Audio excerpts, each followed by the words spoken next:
Before diving into any procurement process in the US, the first and most critical step is to identify who the buyer is and what legal authority governs their actions. This isn't just a formality, it's a legal requirement that shapes every aspect of the procurement journey.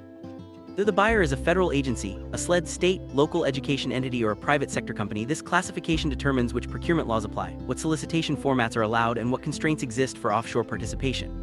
Misclassifying the buyer can have serious consequences, from proposal rejection to disqualification for communication violation.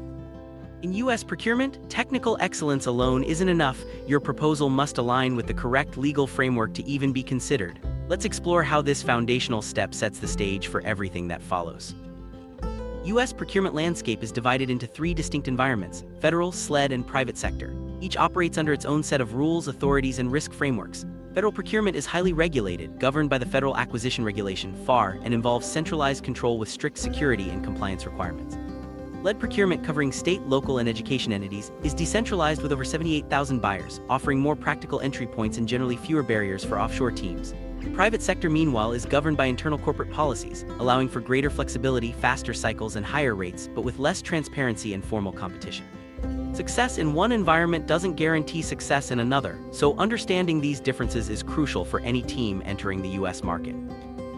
For offshore teams aiming to enter the US procurement market, SLED, covering state, local, and education entities, is the most practical and sustainable starting point. SLED offers lower entry barriers, faster sales cycles, and a much higher volume of opportunities compared to the federal sector. Security clearances and data residency requirements are less restrictive, and registration is typically simpler and quicker.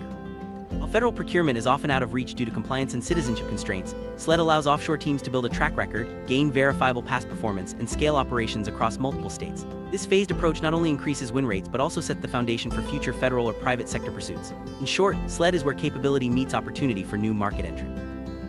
To succeed in US procurement, offshore teams must approach the market with a clear strategy. Start by partnering with US primes in the SLED space, focusing on small contracts to build a verifiable track record. As your experience grows, expand into larger SLED contracts and consider selective private sector opportunities. Only after establishing a strong SLED foundation should you consider federal pursuits, and even then, focus on civilian agencies with lower security barrier. Remember, each environment, federal, SLED, and private, has unique requirements, and your approach must adapt accordingly. The ideal portfolio for a mature offshore practice is a blend: 60-70% SLED for stability, 30-40% private for agility and profitability. By following this roadmap, offshore teams can maximize their chances of long-term success in the complex US procurement landscape.